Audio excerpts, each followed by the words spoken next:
Olá, meu nome é Caleb e quero contar a vocês minha história sobre como meus amigos e eu estávamos lutando para sobreviver em uma caverna, que se tornou uma armadilha para nós por 18 dias. Éramos 10 e ninguém acreditava na nossa salvação. Acho que tudo começou quando parei de jogar futebol e decidi fazer um esporte completamente diferente. Tive que pensar muito sobre o que eu queria fazer e, eventualmente, eu decidi fazer Wushu, porque eu queria aprender algum tipo de artes marciais e me desenvolver espiritualmente ao mesmo tempo. E eu acertei o alvo. O futebol nunca me trouxe tanto prazer e alegria quanto o Wushu. Eu realmente gostava de fazer Wushu, principalmente graças ao meu treinador. O Sr. Jack acabou se revelando um verdadeiro profissional em seu ofício. Ele simplesmente adorava seu trabalho e poderia se tornar uma autoridade, mentor e amigo sênior para mim e para os outros caras. Quando o Sr. Jack disse que em uma semana teríamos uma sessão de treinamento ao ar livre, e não apenas fora, mas na floresta perto das cavernas antigas, todos ficaram muito animados. Eu achei tão legal a natureza revelando seu verdadeiro eu, pessoas que pensam como você. No dia marcado, o tempo estava excelente e ensolarado, o que significava que nada poderia ofuscar o nosso passeio. No entanto, tivemos que caminhar cerca de 10 quilômetros pelas cavernas e pela floresta. Mas não tínhamos medo disso. Na verdade, estávamos dispostos a fazer isso. O treinador disse que iríamos meditar no nosso caminho e que ele iria compartilhar um pouco de seu conhecimento conosco. Quando nos aproximamos da caverna, de repente, uma enorme nuvem negra apareceu bem em cima de nós. Ficou muito escuro e ventava muito. Logo, um trovão explodiu e ficou claro que a chuva estava prestes a começar. Era como um filme.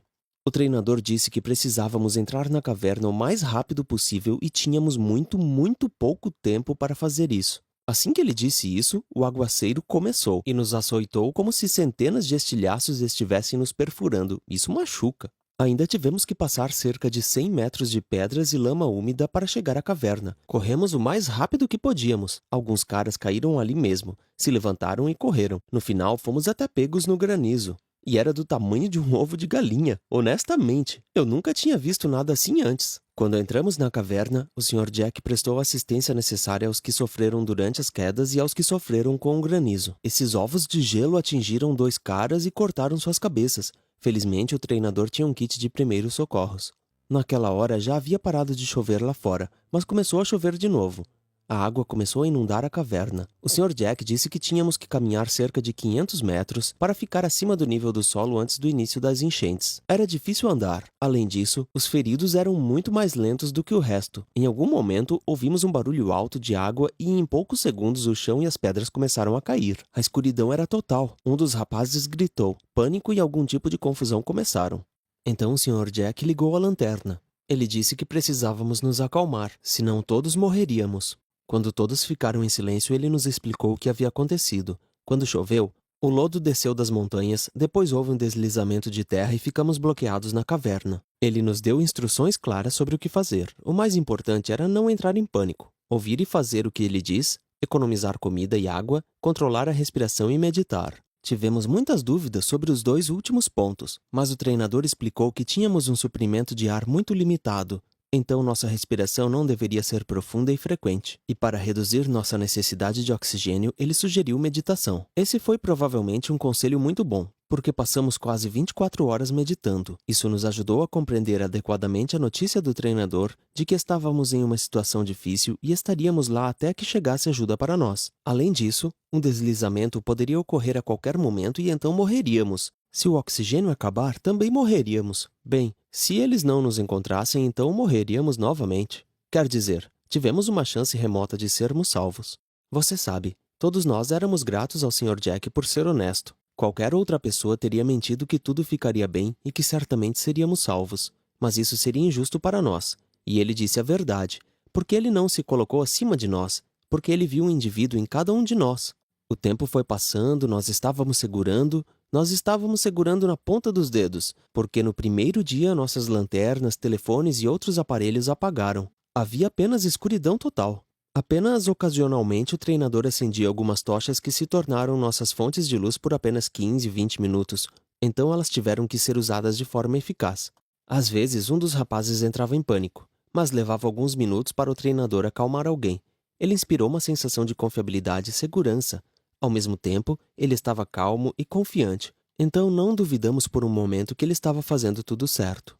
Longas horas de espera se transformaram em dias e qualquer pessoa em tal situação provavelmente teria perdido a cabeça em alguns dias. Mas o treinador era uma pessoa muito culta. Então ele nos contou histórias de alguns livros, dando-nos o que pensar o tempo todo. Isso realmente nos distraiu e nos ajudou a não cair no desespero. E como meditamos muito, quase não queríamos comer nada. Ouvimos nossos corpos e comemos e bebemos exatamente o quanto nossos corpos precisavam para sobreviver.